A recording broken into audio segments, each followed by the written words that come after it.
What's up, guys? Today we're talking about pricing strategies for your liquor store, how to price things right in 2020 to increase your sales. This is part 5 of 15, so be sure to check out the other videos if you want to really increase your sales this year. Now, pricing is a very fickle matter, fickle fitus, all right? What happens with pricing is that it really depends on where you're at, all right? If you're in a big city, you can price a little higher. If you're out in the suburbs, you can price it a little bit lower. You have to because there's more competition and you know the rent is lower, stuff like that. It also depends on how much competition's in your area, right? But one thing will never change. Customers are going to want quantity discounts. So it's very important. What we're going to talk about today is how you should price your case prices, okay? You have cases of alcohol. So this is what you should do. Go through your inventory, see what you have cases of. Anything that you have cases of and you can get back in stock, you should have a case price on this item. Now this pricing model works, all right? You're in the business to sell alcohol, so sell more alcohol. If you've got Smirnoff, okay, if you've got it on the shelf for $19.99, there sure as shit should be another price for the case of Smirnoff. And the customer should be able to read it clearly. They shouldn't have to ask you about it. They should just be able to see that when they're looking at the product. Say, hey, it's $19.99 on the shelf, but our case price, it comes down to $17.99 when you buy a case. Now, there's stores out there who actually sell to other stores. Now, we all know this is illegal. It rhymes with Benry Street. Liquors, but there's liquor stores out there that do stuff, and what they do is they make you pay cash, and they'll take the top deal from the distributor. They'll put $5 on the case, and then they'll sell the whole case plus $5 on top of what they bought it for. Now this is a beautiful thing. It's illegal, but it's a beautiful thing in theory.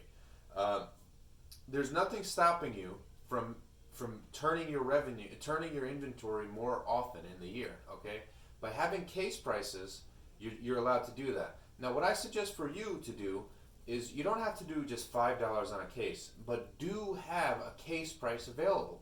So figure out if your credit card fee is 2%. Let's assume that everybody who's going to buy by the case is going to use their credit card. So take the cost of the case, add 2%, plus add what you'd like to make. Whether that's $5 or $10 a case, whatever you're comfortable with, just make sure that it's a better price. And make sure that it's also a good deal for the customer, all right? There's nothing better than when a customer comes in, and he comes in for a product, and he says, okay, well, I was going to buy 3 bottles. Maybe I'll just buy 6 bottles, get the whole case to get this case discount. It looks very professional. The customer's happy. You're going to be happy. Hopefully it works so well that you have to hire additional help to help, bring stuff to the customer's cars. So all of this being said, the most important thing that I want you to do here is to do 2 things. A, take an inventory of what you have that you can sell by the case.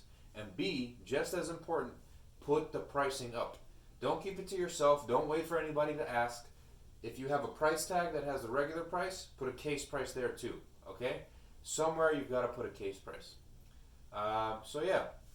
And now, since you stuck around to the end, I'm going to tell you exactly how I price items anyway. All right? So the way I do it is when I get a new item that comes in, or if I reorder an item and I see that the price has changed, I go to 2 websites. I go to the biggest competitor locally that we have, who happens for me to be Cappy's Wine and Spirits. Now they're not really a competitor; they're way bigger than we are. But I just know that they have very competitive pricing, and I often hear customers telling me that Cappy's has really good pricing. So I always check Cappy's pricing, and I always check on WineSearcher.com. Now, I check WineSearcher.com because on WineSearcher, you have a lot of different states. You have a lot of liquor stores from different states, so you can really see what a competitive price is. So especially for the high-end stuff, if you want to start building that higher-end clientele, you're going to want to price it on there. And you can actually tell these people that, hey, look this item up on WineSearcher, which is a very valued website for these richer people who are looking to spend hundreds of dollars on a single bottle. Or on a case of bottles. They'll know what a good price is. And so that's why I always go with WineSearcher and Cappy's. And what you can do, because our store actually has really good pricing, you can load up pikesliquors.com, which is my website, and WineSearcher. So when you're looking through products and you want to find a competitive price, go to 2 sources. Don't just go to 1, go to 2. WineSearcher works for whatever state you're in. because that's nationwide. It's actually global. And then find another guy who's really big. Maybe it's Total Wine. Try to see what their pricing is. Now, of course, you don't actually have to match or even beat their price, but it gives you a really good place to start. And you know that when you're pricing for the case, you obviously want to beat the competitor's price too. All right. Another quick tip at the end of this: why don't you make a video about it? Do this. Put a case price up. Make a video of yourself speaking to the camera, saying, "Hey, my community, we just put a case price for Smirnoff or for Hennessy or for Moet, whatever it is. Please come in and ask us about it. We're more than happy to help you. And you can actually pay with credit card. You don't even have to pay cash. So try it.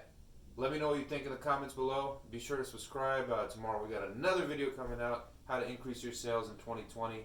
Thank you. Peace.